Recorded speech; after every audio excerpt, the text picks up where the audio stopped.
Bem-vindos ao Médio Além, o podcast onde 6 vozes compartilham descobertas e paixões que vão além da medicina. No episódio de hoje, vamos bater um papo com um convidado super especial. Meu nome é Maria Eduarda e estou dividindo a mesa aqui com Nath e Nani, que vão apresentar o protagonista desse episódio de hoje. Bem-vindo, Dr. Adivaldo Neto, que é médico nefrologista. Ele é graduado, o currículo dele é extenso, viu? Ele é graduado pela Faculdade de Medicina de Valência, Rio de Janeiro. Ele tem residência médica em clínica médica, em nefrologia pelo Hospital Ana Nery, em Salvador, e residência médica em transplante renal na Unifesp, São Paulo. Bem-vindo, professor. Obrigado, é um prazer muito grande estar aqui compartilhando com vocês. E um tema muito desafiador, né, do nosso podcast de hoje. Muito. Isso aí, o nosso tema do podcast de hoje é como ser um bom médico. E a gente vai bater esse papo, eu tenho certeza que vai ser muito enriquecedor. Eu queria começar fazendo uma pergunta, né? A gente sabe que na medicina é um campo que requer de muito conhecimento, muita tecnologia hoje em dia, que está aprimorando e ajudando, né? E um bom médico, a gente sabe que o médico precisa ser empático, precisa ter uma comunicação efetiva com o paciente, mas para o senhor, quais são as qualidades essenciais que precisa ter para ser um bom médico e como isso impacta na vida dos pacientes? Sim, é uma pergunta muito difícil, porque na faculdade a gente não aprende o que é ser um bom médico, né? O que a gente foca na faculdade é conhecimento. Claro que os nossos professores sempre nos ensinam, e tem muitos deles, principalmente na prática, que nos ensinam como é que a gente pode ter uma relação boa com o nosso paciente, como é que a gente consegue ter essa relação de confiança, até que para que o paciente tenha essa dependência com você. E ser um bom médico, no meu ponto de vista, a gente precisa ter sim conhecimento científico. Mas além disso, eu acho que as outras qualidades de empatia, saber ouvir, sinceridade, eu acho que ter essa honestidade com o nosso paciente, sentir a dor do outro. Claro que a gente não vai sentir a dor do outro e ter a doença do outro, mas sentir a dor do outro se colocando ao lado do paciente, mas não apenas da doença, muitas vezes numa questão social. Que a gente vê, que às vezes a gente sabe que doença deu o diagnóstico, a gente sabe qual é o tratamento, mas muitas vezes aquele paciente não vai conseguir fazer aquele tratamento. Por N problemas sociais. Muitas vezes ele não sabe nem ler a medicação. Muitas vezes você vai ter que desenhar, como a gente faz muito. Eu aprendi isso lá na Paulista, na Unifesp.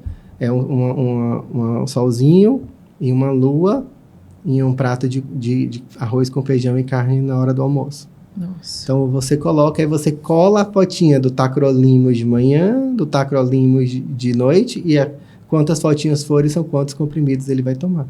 Você garante que aquele paciente que transplantou, ele vai ter aquela adesão. Não adianta ele transplantar e não fazer uso da medicação, que ele vai ter a rejeição. Então, eu acredito muito nessas características. E quando a gente fala sentir a dor do outro, a gente vai muito além, né? E a gente sai um pouquinho da ciência e entra muito na fé, independente de religião, na fé que o paciente exerce. E muitas vezes, eles têm essa barreira de falar pra gente sobre fé. Quando a gente pergunta e a gente está nessa vibe de sentir a dor do outro, nessa conversa, quando você vai buscando e você vai conhecendo o paciente, ele vai falando sobre isso. E é uma forma da gente estar dando àquele paciente, uma forma dele estar exercitando a sua esperança. As crenças são muito fortes. Muito fortes. E aí, muitas vezes, hoje a gente vê muito assim, discussões sobre religião. Na verdade, não existe discussão sobre religião. É uma forma só de você buscar algo, né? Buscar a Deus. E eu estava lendo um artigo do Centro de Ensino de Viena, na Áustria.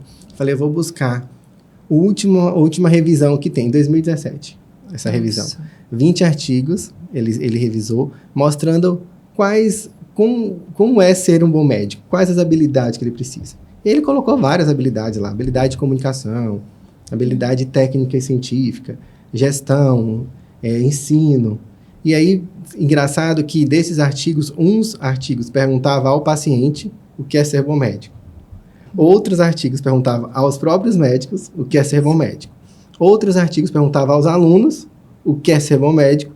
E outros perguntavam aos enfermeiros o que é ser bom médico. Tiveram 2 artigos desse 20 perguntando. Na visão do aluno e na visão do médico, ser bom médico precisa ter habilidade científica, habilidade técnica. Na visão da enfermeira e muito mais na visão dos pacientes, habilidade de comunicação. É saber ouvir, saber explicar. Eu acho que tem que ter um pouco dos dois. Eu acho que sim, eu acho que esse equilíbrio que eu acho que as faculdades têm, o nosso maior desafio é trazer isso.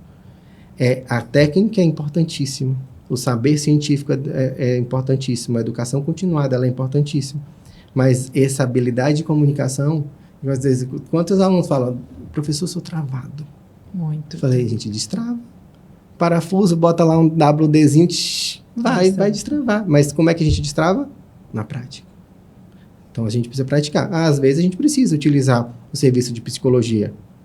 E as faculdades, todas elas têm. Então, a gente precisa, conseguindo direcionar esse aluno para que a gente consiga desenvolver essas habilidades nele. Né? Professor, você é nefrologista, né? E imagino que você veja diariamente na sua prática situações de pacientes com insuficiência renal, doenças crônicas, né? Que são prognósticos ruins. Então, falando em comunicação, como você costuma abordar esse tema, pensando no lado emocional do paciente também, que o prognóstico ruim é sempre um desafio para os médicos, né? Para a gente falar com a família, com o paciente. Sim, acho que primeiro, quando a gente dá um diagnóstico, eu acho que a gente precisa ter aquela confiança. Estabelecer a relação médico-paciente, acho que é uma primazia na consulta. Às vezes esse paciente, ele vem só uma única vez. Imagina só, um paciente veio numa consulta marcada, vamos falar do Sistema Único de Saúde, agendado essa consulta, e eu atendo esse paciente, e ele vem com os rins funcionando 12%, uma creatinina de 5, 28 anos. Esse paciente é crônico há muito, muito tempo. Provavelmente, você olha os outros exames e você vê cronicidade. Como é que você vai pegar esse paciente, 28 anos, trabalhando, e dizer para ele que ele vai precisar fazer uma hemodiálise de urgência? Nossa, muito Então, bom. essa relação, de estabelecer essa relação médico-paciente, de confiança, no sentido de você ter autoridade de falar, olha, você tem isso, isso, isso. Hoje, muitas vezes, a gente não descobre a causa, porque talvez ele era hipertenso, mas talvez era uma glomerulonefrite que ficou crônica, que isso que dava hipertensão a ele. Ou é um diabético que nunca controlou, um diabetes tipo 1 que nunca controlou e nunca nem sabia que poderia desenvolver uma lesão renal. Ou já sabia, alguém falou para ele, ou um vizinho, ou algum parente já teve uma lesão renal, mas nunca acha que ia acontecer, porque faz tudo, não sente nada. Porque esse é o grande problema da doença renal crônica, é totalmente silenciosa. Quando vai manifestar, o rim já está funcionando abaixo de 30%. Então, trazer essa notícia, essa necessidade de uma terapia renal substitutiva, uma vez que a gente não consegue fazer um transplante de imediato, e esse paciente vai precisar de uma hemodiálise ou de uma diálise peritoneal, e vai impactar diretamente na qualidade de vida desse paciente, é uma situação muito difícil. Então, eu acho que colocar no lugar do outro, sentir a dor do outro, e explicar qual a necessidade dele real, qual as complicações aquilo ali pode ocasionar caso não consiga fazer aquele tratamento ou não queira fazer aquele tratamento. E trazer a família para explicar essa realidade, eu acho que são pilares que a gente está fazendo ali para quando começar a construir aquela casa vai ser construída com a maior firmeza, com o concreto possível. Porque muitas vezes a gente vai muito no superficial. E aí os pacientes entram em hemodiálise, por exemplo, imaginando que só são algumas sessões. Não entende, né? E não entende. Aí você não mostra um ultrassom e você não explica o que é a doença renal crônica, porque às vezes você está tão preocupado em ele ter alguma complicação da doença renal, que sabe quanto tempo ele está com aquele rim daquele jeito, sem funcionar, e o paciente todo acidótico, você fica tão desesperado e querendo iniciar o tratamento e que você não consegue explicar a ele as complicações daquilo e como é aquele tratamento, de fato, quanto tempo, que é indeterminado, em que os rins já pararam de funcionar e que ele precisa de um transplante. que a gente precisa programar. Então, eu falo para meus pacientes, olha, o nosso foco não é hemodiálise, o nosso foco não é a diálise peritoneal. A gente está passando agora numa estrada. Você está começando a hemodiálise hoje, você está descalço. Eu sei que seus pés estão doendo, você está pisando em pedras, está te ferindo, você está com vontade de chorar. Então mas vai ter um momento que você vai começar a pisar em grama. Mas nosso foco vai ser transplante. Então a gente vai estar enxergando lá no fundo o transplante. Enxergando lá no fundo o transplante. Porque muitas vezes o paciente ele entra em hemodiálise, principalmente o jovem, e ele começa a trabalhar. E ele sabe que ele vai 3 vezes por semana. E aí muitas vezes ele faz um trabalho informal e tem auxílio. Ele tem o BPC quando ele está em hemodiálise. E para ele está muito bom. Ele tem um salário dele, ele está trabalhando, ele vai ver o médico 3 vezes por semana, ou seja, ele tira todas as dúvidas, se é um resfriado, se é uma sinusite, se é uma mão encravada, ele não precisa ir no postinho. Ele faz exame todo mês.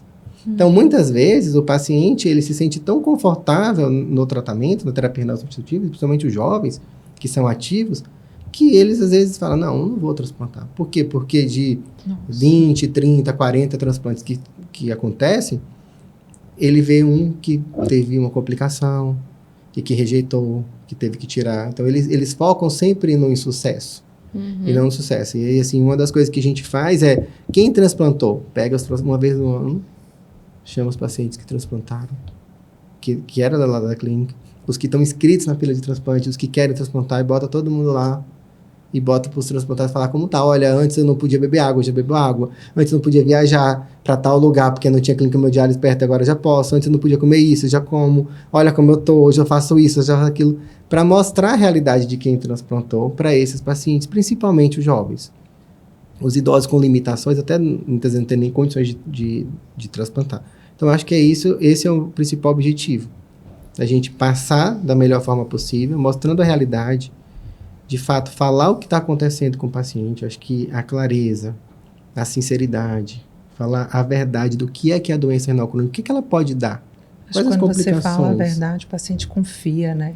Então, sim, é mais fácil dele voltar, né? De aderir ao tratamento. Por mais que tenha um baque, né, inicial, porque você conviver com a doença crônica, né, dependendo de um transplante, para sair um pouco dessa linha, o paciente ele vai se desestabilizar, mas quando ele vê que tem um médico que passou segurança para ele, que está ali acolhendo ele, dando a mão, escutando, ouvindo, ele vai se sentir mais confortável, vai se sentir mais disposto a aderir ao tratamento. Por isso que os serviços hoje, assim, alguns anos atrás, atendimento humanizado, esse serviço, a gente tem que ser humanizado sempre. Mas quando a gente fala humanizado, é esse sentido do outro na equipe multi, como um todo, né? A técnica que vai atender, o enfermeiro que vai atender, o psicólogo, o nutricionista, o serviço social. Está todo mundo ali, os médicos, falando a mesma língua para tentar ajudar aquele paciente. Então, essa é a importância de você estar ali nas discussões multi e você aprende muito, porque a gente traz a nossa visão, mas a ciência social, o psicólogo traz uma visão totalmente diferente que o paciente muitas vezes não falou para a gente. E aí está lá o técnico que está ali 4 horas com aquele paciente, estou falando da hemodiálise, escuta coisas nas 3 vezes por semana que a gente não escuta, que a gente passa lá para passar a visita da hemodiálise. Então, essa interação da equipe, ela constrói pilares também para a gente poder ajudar aquele paciente. Muitas vezes o paciente está ali com essa casa que começou a construir, mas a parede ficou torta e ele colocou um score ali. Mas a gente vai lá e um problema social que tem naquele paciente, ele traz e a gente consegue ajudar a equipe multi, aquele paciente. Então ele fala, nossa, isso aqui eu nunca imaginei que eu conseguiria me empoderar, que eu conseguiria fazer isso. Porque você não trata só a doença base do paciente, né? Você vai ter que olhar ele como um todo, que é o que a gente aprende muito na faculdade. Que você não pode focar apenas, o paciente tem uma doença X, vou tratar aquela doença X. Não, ele tem uma condição socioeconômica, ele tem questões psicológicas, né? Questões familiares, tudo isso vai impactar na melhora ou na piora da doença dele. É como se a gente estivesse saindo de um método que antigamente usava muito na medicina, que é o cartesianismo, né? Você olhar o paciente ali como uma parte e passar a olhar de forma integrativa, que é o paciente como um todo, e essa equipe multidisciplinar, ela ajuda muito nessa questão, principalmente da humanização. Doutor Edivaldo, eu fiquei aqui pensando, apesar de hoje já ter esses mandamentos, vamos dizer assim, da humanização, teve algum momento da sua carreira que você se pegou assim, não sendo humano, você parou para pensar e teve uma virada de chave? Ou você já saiu da faculdade com esses ideais? Sim, aí você vai me obrigar a falar um pouquinho da minha história. Claro. Eu fui o primeiro médico da família. Desde os 3 anos de idade eu falava que queria ser médico. Minha mãe é professora do estado. E meu pai sempre foi autônomo. Eles são vivos, meu pai sempre gostou de fazenda, então hoje a gente produz cachaça e meu pai produz leite. E aí, lá na Chapada. E quando eu fui fazer medicina, eu não quis fazer aqui na Bahia, particular, só fiz UFBA. E achando, né, que eu fui muito cedo estudar, então gostava muito de estudar, então falei, aqui eu vou passar. Segunda fase do federal, não passei. E tinha uma amiga minha, né, e que ela fez Valência e falou, vou escrever você, minha família faz toda lá, Valência, Teresópolis, a faculdade conceituar no MEC. Ela escreveu, eu não contei para meu pai e minha mãe, uma coisa que é difícil fazer, esconder algo do meu pai e minha mãe. E passei. E aí para contar. Caramba. E assim, fui muito bem colocado, acho que foi o 3º lugar. Eu falei, meu Deus, eu vou para Valência, que é uma cidade do interior, onde a família dela tá, na verdade, e ela não passou, né?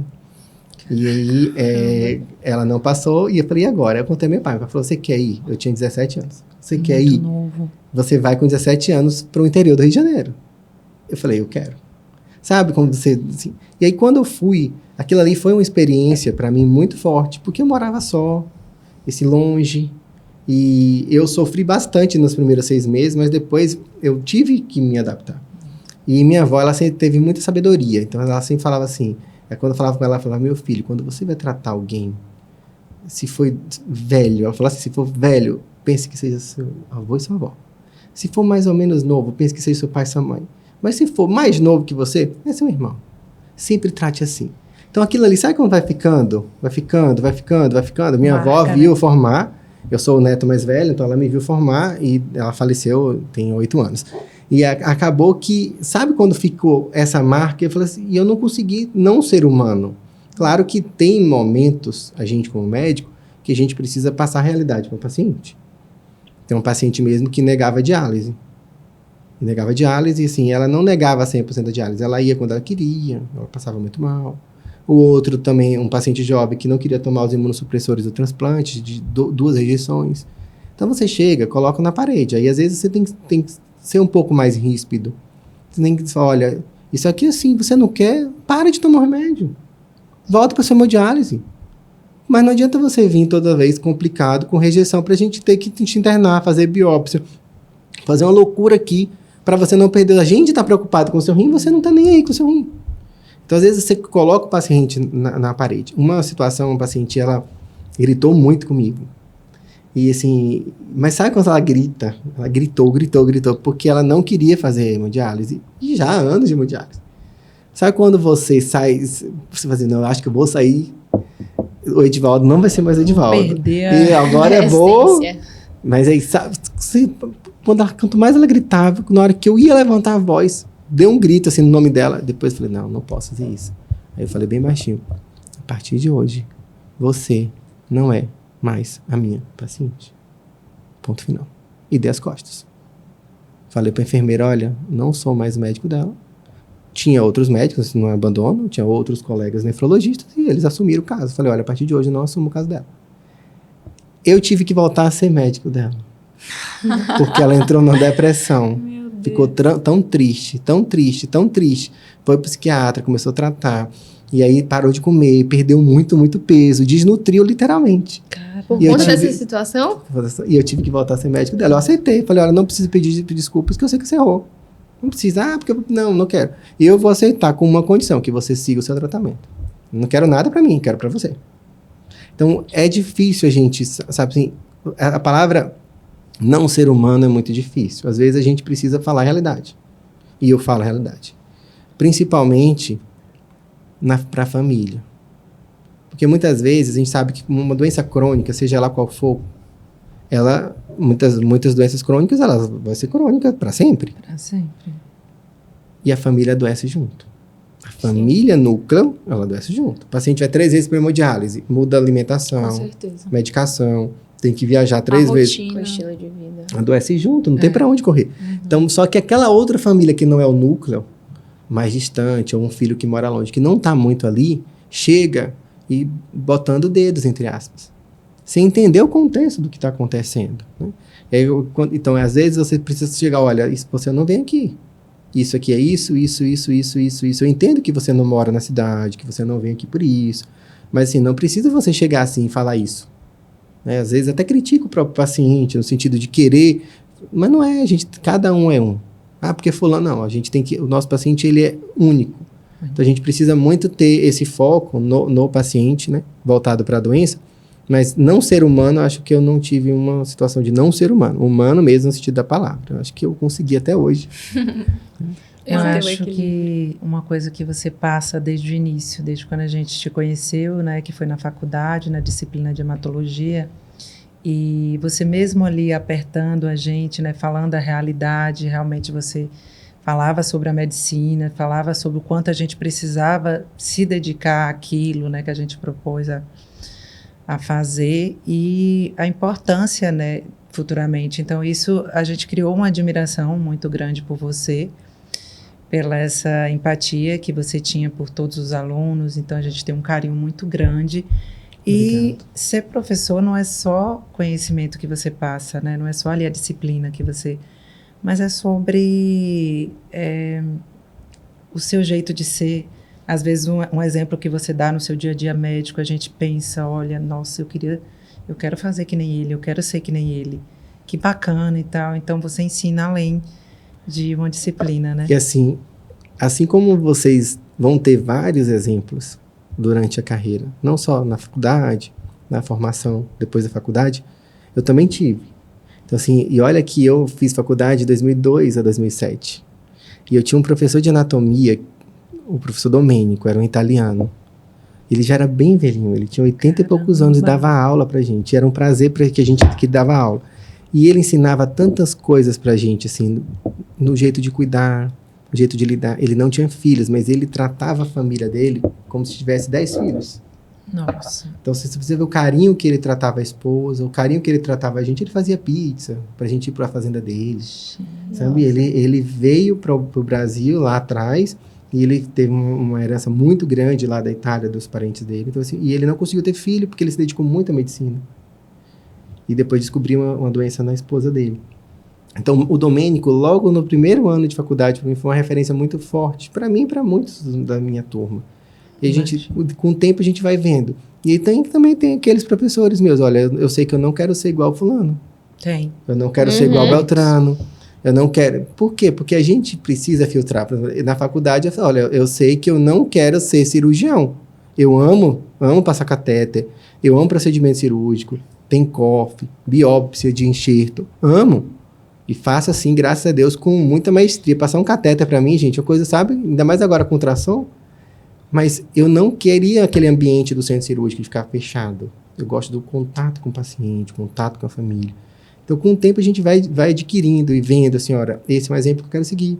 E um pouquinho desse, um pouquinho desse, um pouquinho desse. A gente ainda tem essa possibilidade de estar juntando um pouquinho de cada um. Isso, a gente vai Entendeu? levando um pouquinho. E fica na Porque o professor, gente. ele não é só aquela matéria que está na grade, né? Ele é a sua essência, a sua bagagem, né? Os seus exemplos. E isso a gente vai se espelhando ou se afastando, pegando com uma admiração ou não. Porque de todo mundo a gente fala, isso aqui eu quero seguir, isso aqui... Mas tanto não. você como a professora Érica, assim, inspiração pra gente, pela história de vida, pela a fé de vocês, né? Vocês falam muito de Deus no Instagram e eu acho muito bacana. E família, Deus e família, eu acho que é a base de tudo. Quando você tem essa base sólida, você consegue Eu falo muita assim, coisa o meu na tripé é Deus, família, entre aspas, o resto. Mas não é o resto, porque o resto tá ali muito.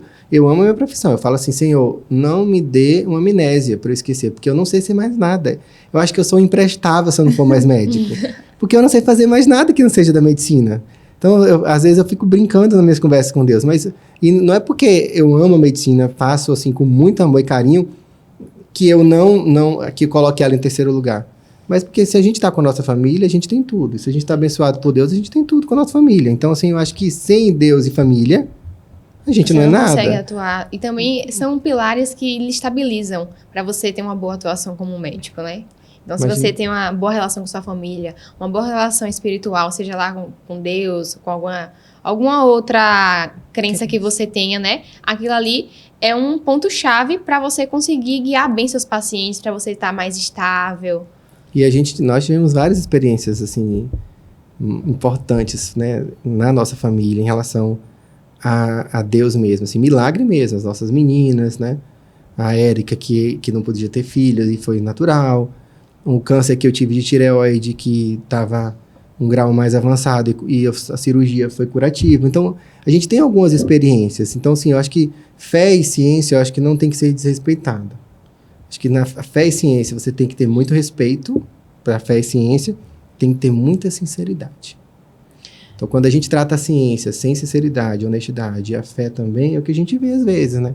Ah, fulano é charlatão, mas não é charlatão, é porque não teve sinceridade, não tem a honestidade de falar sobre aquilo. Então, eu acho que é muito importante a gente ter esses pilares focados e isso não impede, porque a fulana chegou para mim, tá com o rim parado e vai para hemodiálise. Então, vamos fazer uma oração para o rim, para não ir para hemodiálise.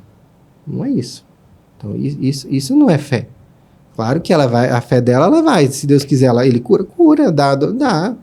Mas o meu objetivo é fazer com que ela entre na hemodiálise da melhor forma possível, sabendo dos riscos, sabendo das complicações. E ela fazendo hemodiálise ou diálise peritoneal vai melhorar a qualidade de vida dela para ela buscar um transplante, não ter as complicações que vai impedir dela realizar um transplante. Então, esse é o nosso maior objetivo. Professor, uma outra pergunta. A gente falou um pouco aqui em relação à individualização do paciente, né? Que Duda até trouxe em relação a como era antes, né? Que a gente tratava o paciente naquela doença X. Mas a gente sabe que cada paciente tem uma questão social, uma questão econômica, uma questão de família, de crenças diferentes. Então, como é que o senhor faz para tratar? Conte um exemplo de algum paciente, né? Que o senhor teve que fazer alguma coisa de forma muito individualizada, ainda mais quando a gente trabalha no sistema público, que os recursos são muito limitados. Você se recorda de alguma experiência interessante para contar aqui para a gente? Sim. Na minha área, tanto o transplante, que o Brasil é o maior centro transplantador do mundo pelo Sistema Único de Saúde, né? Tanto o transplante quanto a hemodiálise são serviços ofertados pelo Sistema Único de Saúde, né? Então, assim, em relação à terapia renal substitutiva, eu nunca tive nada que complicasse, que impedisse, né? Mas eu já tive alguns pacientes que, logo no início mesmo, assim que eu formei, eles não tinham condições de fazer um tratamento de uma infecção bacteriana grave. Realmente o antibiótico naquela época era muito caro e na região não tinha. Só tinha na UTI, mas ele estava estável. Então, e aí essa questão social do paciente meio que vazou. Falou, né, assim, vazou no bom sentido para a equipe multi, né? Só que eu não gosto de fazer nada que o paciente saiba, sabe? Entendi. Tipo assim, Para não constranger. porque às vezes você olha, o meu médico fez isso. Alguns outros levam de boa, mas outros não. Então, assim, até mesmo a família como vai entender. Então, eu sempre peço, quando precisa, ou seja, a cesta básica, e por isso que a gente já deixa a reserva de cesta básica, muitas vezes, eu sempre peço para alguém ir lá, compra, entrega e não diz quem foi. E eu tinha feito isso, então ele já estava com uma semana tratando com esse antibiótico. Eram 14 dias. Na época era muito caro mesmo, assim, no sentido para ele que ganhava o salário mínimo. E aí vazou entre a equipe multi. Não sei quem. Contou de um bom sentido lá e aí vazou. E aí quando foi, fizeram um bingo, cada um levou um kit do Boticário, da Natura, não sei o que. Fizeram um bingo entre os colaboradores, que eram 74 na época. E juntou um dinheiro que deu, tipo assim, 20 vezes mais do que o tratamento de antibiótico do paciente. E aí foi daí que surgiu esse programa e a gente pegou e não falou que o paciente já estava tratado, já tinha, inclusive, quando terminou esse bingo, já tinha terminado o tratamento, o paciente estava ótimo, graças a Deus. E a gente pegou esse dinheiro e começou a comprar cestas básicas e materiais básicos de higiene para dar aos pacientes que tinha, pela avaliação do serviço social, uma condição social ruim. O município pode dar? Dá. Cesta básica. Mas isso era a gente que queria fazer. Tinha vontade, né? Entendeu? Então, aí a gente acabou e a gente faz o São João Solidário, que é do ano Cesta Básica, o Natal Solidário, que é do ano Cesta Básica, e a gente monta cestas básicas para os pacientes, e durante o ano fica uma boa parte, algumas indústrias farmacêuticas ajudaram, inclusive, na pandemia principalmente, e aí a gente pega aquele paciente, a gente vê muito isso, o paciente ele é aposentado, avózinho aposentado, mas tem um filho que fez um empréstimo na aposentadoria. E aí ele não recebe o dinheiro todo, então não consegue arcar com o tratamento dele, com o custo de vida, com as coisas básicas que ele tem. Então, às vezes, a gente consegue... Muitas vezes ele não entra numa vulnerabilidade social definida, mas ele está vulnerável, ele precisa daquilo. Então, a gente acaba ajudando ele. E tudo isso conta com um bom tratamento, né? Muito. E assim, você vê que um paciente mal nutrido, como é que evolui? Então, sim, você precisa ter essa acessibilidade. Muitas vezes o paciente não conta pra gente. Nossa. O acompanhante não conta pra gente. Mas muitas vezes o serviço social, na maioria das vezes, ou o técnico, ela fala, tá acontecendo isso. E aí convoca a família e a equipe multi traz pra gente. Por isso que é a importância dessas reuniões de multidisciplinaridade, para que a gente possa entender, conhecer o nosso paciente. Por que não está atingindo aquele objetivo? Muitas vezes não é o problema do tratamento. É o problema social. É o problema Isso mesmo. O médico, quando ele tem essa sensibilidade, ele pega coisas assim que o paciente ele não fala, mas ele comunica com ações assim que às vezes é só o modo de olhar para baixo, assim. A forma de falar, né? Em relação à questão de comunicação, empatia, são todos ideais de um bom médico. E um bom médico, ele precisa se diferenciar. E eu vou trazer uma pergunta polêmica, porque muitos dizem que a medicina está saturando. O que você acha sobre isso? Você acha que a medicina está saturando? E, além disso, você acha o que precisa ser feito para um médico se diferenciar no mercado de trabalho que está cada vez mais cheio? Bom, eu acho que a palavra saturada da medicina é em número. Então, a gente tem que entender que na vida nem tudo que é quantidade é qualidade. Com certeza. O sono, ele precisa ser de quantidade e de qualidade. Você pode dormir de meia-noite até meio-dia e você teve uma qualidade péssima, porque você não dormiu antes das 22 horas, não produziu a melatonina satisfatória para você reparar e restaurar suas células de meia-noite a 4 da manhã. E hoje, com luzes, isso tem muita dificuldade. Mais de meia hora na luz azul, tudo aqui é luz azul. Uhum.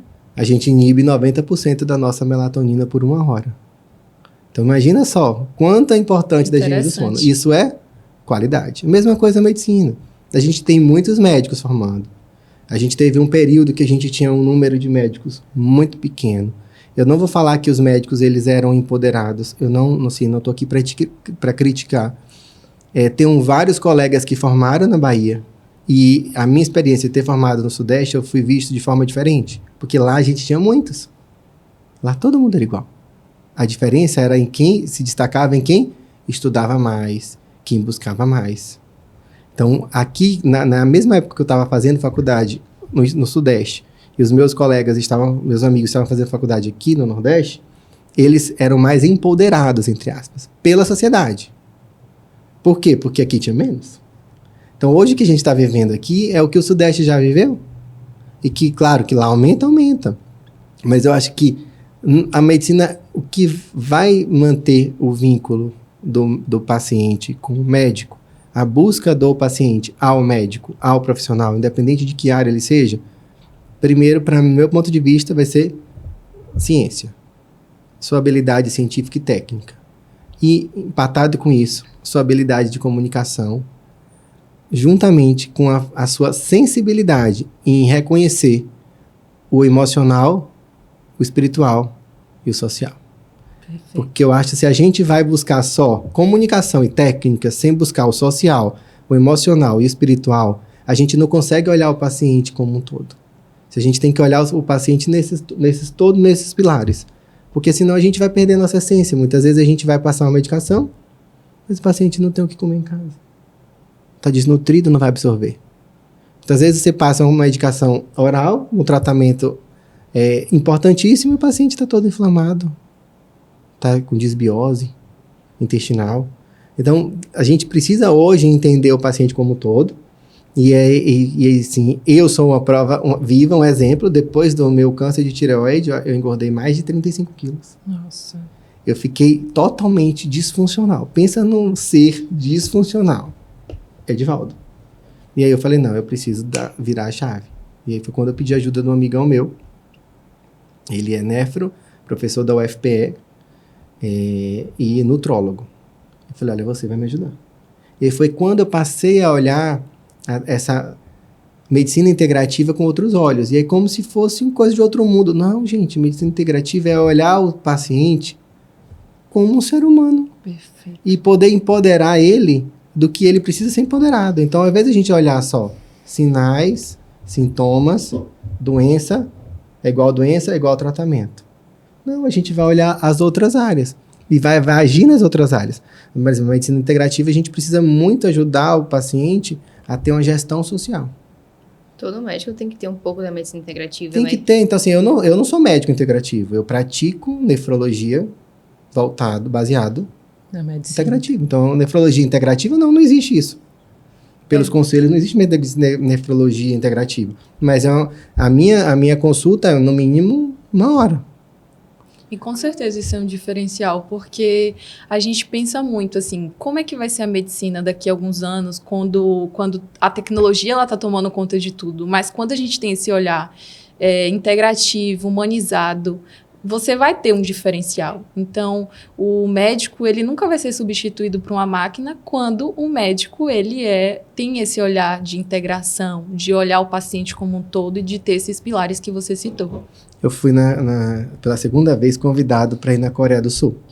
A Coreia do Sul, ela faz encontros Brasil-Coreia do Sul 2 vezes no ano, para mostrar por que ela, depois da Guerra da Coreia, na década de 50, ela foi o 5º país mais pobre do mundo e hoje está entre as 10 maiores economias do mundo. Então, ela faz questão de mostrar que foi a oração, independente de religião, e o trabalho. Ou seja, a fé que dá esperança e dá para trabalhar. Então, assim, você vê que lá no centro de Seul tem um rio que era o Tietê. Hoje você vê peixe, você bebe a água, você vê o que eles fazem. E lá eu fui no hospital. Conheci, claro, né? No hospital, no maior hospital de Seul. Isso esse ano? Foi em 2000, eu fui em 2019. A Erika não foi porque ela estava grávida de 8 meses e fui o ano passado, em novembro. E em um hospital, você senta, tipo uma raio-x de aeroporto. Você levanta as mãos e roda, só que é sentado. E aí ele imprime tipo um tiquezinho para dizer onde tem sinal, entre aspas, de inflamação. É como se fosse um PET scan. Uhum. E é uma tecnologia que só tem na Coreia do Sul. Eu falei, gente, daqui a pouco eu vim pensando, né? Aí uns 2 colegas que não são médicos me perguntaram, aí daqui a pouco não vai ter mais médico. Eu falei, olha, de fato você não tá errado não, porque imagina, eu tô com uma pneumonia, rodei lá, vai sair, ó, tem uma imagem, tô com tosse, febre, qualquer um vai dizer, pneumonia, antibiótico, tá curado. Mas o contato médico-paciente, ninguém tira, gente. Isso é humano. É você estar ali, olhando no olho do paciente, trazendo, imagina, o paciente parar para analisar. Qual é o nosso maior propósito de vida? Pergunta difícil.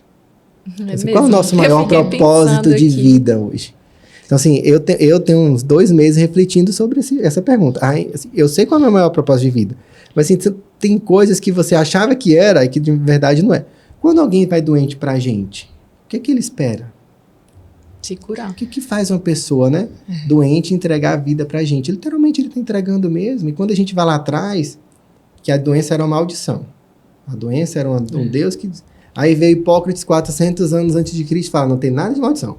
Ou é o que entra ou é o que tem. Tanto que ele falava dos 4 humores. Não sei se vocês já leram sobre isso. Que era sangue, muco, bile preta e bile amarela. Então, bile preta dela, ou seja, tudo que inflama Tudo que sangra, ou tudo que tem muco, para Hipócrates as doenças eram baseadas nisso. E depois foi aprimorando.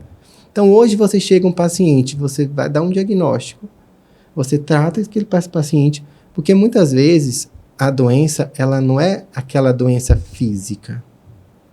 O que mais a gente tem visto hoje, principalmente depois da pandemia, é o emocional, gente. É as raízes de amargura. Ah, tô com uma dor, é dor na alma. E às vezes a pessoa vai lá no consultório. Ah, porque minha creatina está 1,6, 20 anos de diabetes. Quando você começa a conversar e falar, você vê a pessoa está chorando. Então, quando você está chorando, aí que você fala, olha, ela está precisando de mim. Para tudo. E você vai ter que conversar. Se ela conseguir se abrir, para você até precisa dar um encaminhamento. Será que a paciente, às vezes, de fato, já está depressiva? Precisa de uma terapia? Tem que ter esse olhar, né, professor? Sai dali com medicamento ou vai para terapia? Porque às vezes não dá tempo para você encaminhar para um psiquiatra, gente. Então, é esse olhar diferente, sabe? Olhar os pilares e lembrar que a gente tem que ter um equilíbrio entre a nossa saúde física, mental e espiritual, independente de religião. Esse olhar, a gente tem que olhar por ser humano, que é a gente. Se a gente não fizer esse exercício em cada consulta, em cada beira-leito, acho que a gente acaba esquecendo algo. Então, acho que a medicina, ela nunca vai estar com muita quantidade. E aí eu pergunto para vocês, quantos alunos na sala são, de fato, ali, são vocacionados para fazer medicina? Caramba. Então, assim, será que é um empurrãozinho do pai? Um empurrãozinho da mãe? Será que é um status? A gente teve colegas que desistiu. Entendeu? Assim, então, a gente precisa ter essa... E aí eu costumo brincar, quem vai ser os médicos dos meus netos? Porque os meus filhos eu dou conta, eu mando para vocês, eu conheço vocês, daqui a pouco vocês estão formando, eu sei, olha, eu não vou estar gaga, mas vou encaminhar. E meus netos? E os meus bisnetos? Quem vai ser neto? Quem vai ser o médico? Porque eu não vou estar mais nesse... Né? Imagina, 80 anos. Então, é esse cuidado que a gente tem que ter, porque é vocês que vão levar, vocês vão ser o espelho. E você sempre fala... Do período menor, do quinto para o quarto. Então, é essa a referência. A gente vai tendo essa referência. Uhum. Então, eu acho que a gente nunca vai ser substituído, porque o tocar, o sentir. E é por isso que uma das habilidades é essa sensibilidade. Olhar olho no olho, é sentir a dor no outro, sabe? É empoderar ele. A sua doença é essa, mas vai conseguir. Os outros conseguem, você não vai conseguir. É difícil. O mais fácil da vida, fala para as pessoas, é tomar um comprimido. De 8 a 8 horas. Chega lá, bota no celular, tem aplicativo. Ou bota na caixinha, 8 horas, tum. Agora, fazer atividade física 5 vezes por semana, dormir antes das 10 horas, gerenciar o estresse. Imagina. Quem não cuida da saúde, cuida da doença. Né? Cortar alimentos anti-inflamatórios, tirar tóxicos. Imagina como é difícil isso. Dói na nossa carne. E a gente está envolvido nesse processo. Mas a gente passar para um paciente que não tem essa consciência, para empoderá-lo, é difícil. Muito difícil. Muito bom. Então, esse foi mais um episódio repleto de insights valiosos, graças ao nosso convidado, o Dr. Edivaldo. E, Dr. Edivaldo, uma mensagem final que você gostaria de deixar aqui para os nossos ouvintes. Assim, eu queria deixar para não esquecerem dessa habilidade médica, das habilidades médicas, pensando no propósito de vida. Seja o propósito, qual é o seu propósito de vida sendo médico? Então, foque nos pilares: saúde física, saúde mental e saúde espiritual. E não esqueça que um provérbio chinês fala muito bem isso.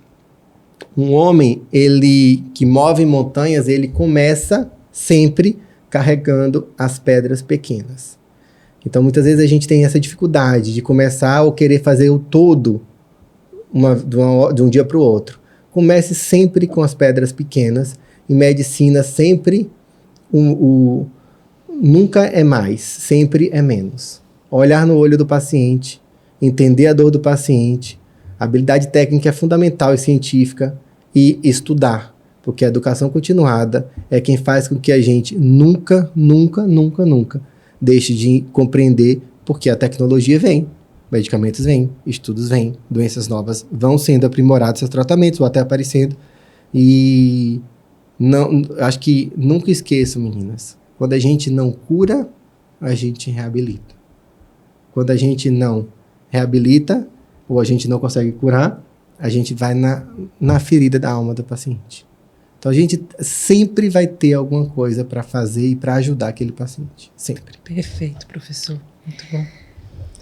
Já a gente sem palavras, né? É. Ele é médico / filósofo. É. Muito obrigada pela sua participação. E você de casa já aproveita, né, para seguir a gente, se inscrever no nosso canal. Se você tiver também alguma experiência ou quiser compartilhar alguma ideia, deixa aqui nos comentários. E não se esquece de seguir a gente também nas redes sociais. A gente está presente no YouTube, no Spotify, no Instagram, no TikTok. Vai aparecer tudo aqui embaixo nos nossos arrobas. Muito obrigada por nos acompanhar e até o próximo. Tchau. Tchau.